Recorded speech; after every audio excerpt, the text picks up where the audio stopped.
Well, I was very pleased to be asked to take part in the Foundling Museum's exhibition about this Hogarth painting. It came about through a mutual friend called Fidian Warman, who just had a meeting with the museum, and they were looking for an artist to create a sound accompaniment to this amazing painting.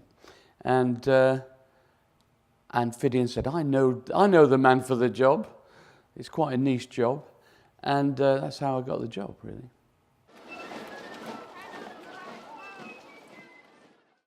Yeah, the interesting thing about the painting is it's actually created in several layers. So we identified it as like the background, which is really the hills and the marching in the distance, the trees, perhaps, as having one kind of separate soundscape. Then the midground, which is like the boxing, the carts, the prostitutes in the brothel here, and various actions in the midground. There's another level. And then the foreground is a bit like the front of a big opera set, which is kind of specially illuminated. And so this is where the main kind of voiceover character actors are saying their pieces. So we decided to create a 3D soundscape, which is set in 3 layers, so that the voices are at the front, then the midground, and then the background. And this gives it a reason for having the 3-dimensionality out into space in the gallery. So first of all, it's getting really a script together and finding out what the most indicative kind of speech and sound effects might be. So it's about collating together all the different elements. So that's like getting all your ducks in a row before then you start assembling it into some kind of script-like narrative order.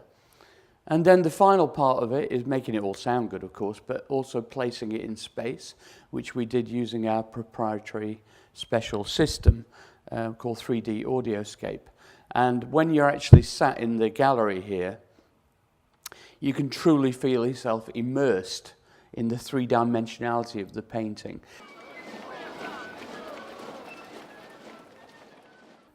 Yeah, the effects for the soundscape, some of them were from our giant sound effects library. A lot of them we had to create from scratch. We had a lot of voiceover artists and some amateurs as well. Some of my students from my master's course came in and were the rabble, did the hubbub, etc., and all those kind of things. People shouting for the boxers and stuff like that. But the sound effects were largely sourced from our library. There's some very interesting ones that we couldn't find the right voiceover artist to do, so we had to use some trickery. Like, for instance, this child who's moaning here.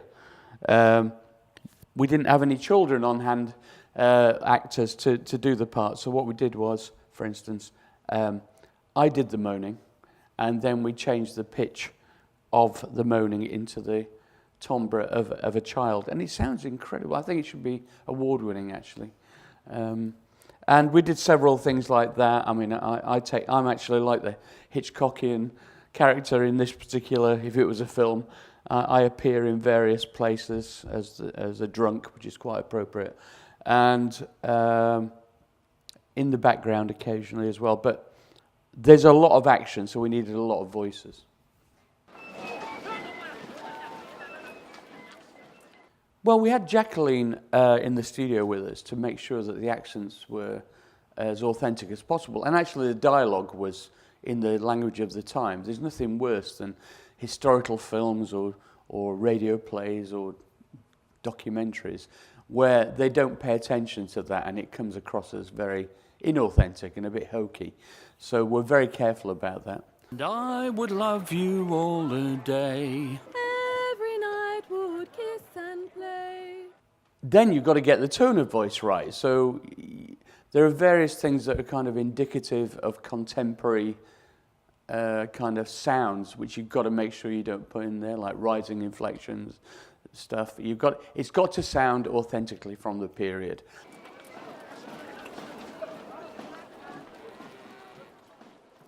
My worry when we first looked at the diagrams for this space was that the 3D soundscape part was not going to be quite deep enough to get the distinct layers.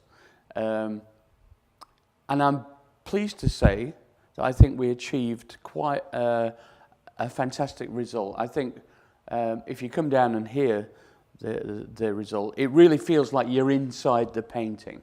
God save great George our King, long live our noble King.